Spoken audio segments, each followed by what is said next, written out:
Bitcoin has now surged to $109,000 and XRP is making moves too, up 3% and currently sitting at $2.21. You're seeing strong momentum return to XRP, and if we zoom in on the daily chart plus the 2-day and 3-day time frames, things are looking extremely bullish. The indicators are lighting up with a fresh buy signal and a bullish MACD crossover confirming the trend. Long-term outlook?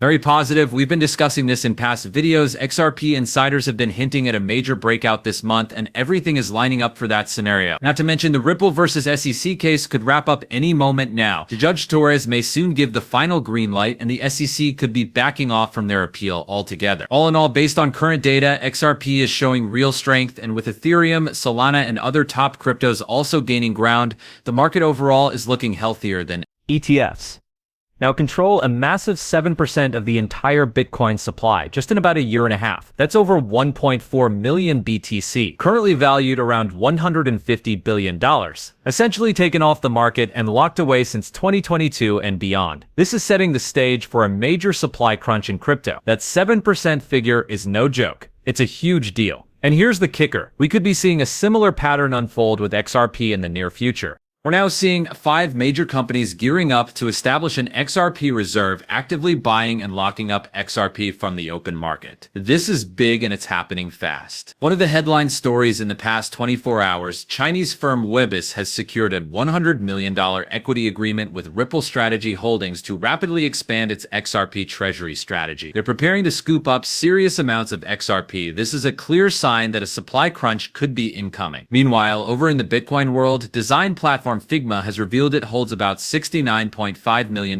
in spot Bitcoin ETFs, and their board has greenlit another $30 million for BTC purchases, according to their IPO filing with the SEC. Then there's Stable, launching the first ever stablecoin Layer 1 blockchain powered by USDT. But personally, I'd steer clear of this one due to its connections with Tether, which raises some red flags. In politics, Trump has taken aim at Fed Chair Jerome Powell, calling for his replacement, possibly with Judy Shelton stepping in. On the ETF front, the SEC has officially acknowledged Grayscale's push to convert its digital large-cap fund, which includes XRP, into a spot ETF. This significantly boosts the odds of an XRP ETF becoming a reality. Also worth noting, Binance founder CZ just donated $10 million in BNB to support Vitalik, Bitterrain's open-source biotech project, saying it's just my little part. Back in Washington, the U.S. Senate has passed Trump's major economic bill, and it's now heading to the House for a final vote, possibly before July 4th. Bitwise has doubled down on its prediction of Bitcoin reaching $200,000 by 2025. However, they're less optimistic about Ethereum and Solana hitting new highs. Here's a strange paradox. Bitcoin is pushing toward new all-time highs, yet retail investor interest remains low. What we're seeing is the top 1% driving prices up to attract mass liquidity. This is what's often referred to as exit liquidity. Looking further ahead, Dutch Bank has announced it will launch a crypto custody platform in 2020. But it's not all good news. Connecticut Governor Lamont has officially signed a bill banning state investments in Bitcoin and other virtual currencies. Clearly, the U.S. still has a long road ahead before it's fully on board with crypto. And here's another big update. U.S. M2 money supply has just hit a record high of $21.94 trillion.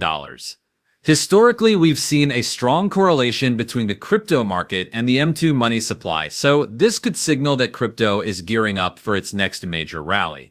XRP is showing strength again, now trading around 2.283 and continuing its upward momentum. Over in Europe, Dutch banks DWS, along with Galaxy and Flow Traders, is set to launch a euro-backed stablecoin regulated under MiCA guidelines. That's another step toward legitimizing crypto across the EU. In payments news, Bitskit Wallet is teaming up with MasterCard to roll out a crypto card, allowing users to spend straight from their digital wallets at over 150 million merchants globally. This is a huge leap toward real-world crypto adoption. The card is launching first in the UK and EU, with expansion plans already lined up for Latin America, Australia, and New Zealand. Guys, everything we're seeing, stablecoin innovation, institutional partnerships, and global payment integration, points to one clear trend: mass adoption. And when that happens, crypto doesn't just rise, it explodes. That's all for today's update. If you found this helpful, be sure to like, subscribe, and I'll catch you in the next one.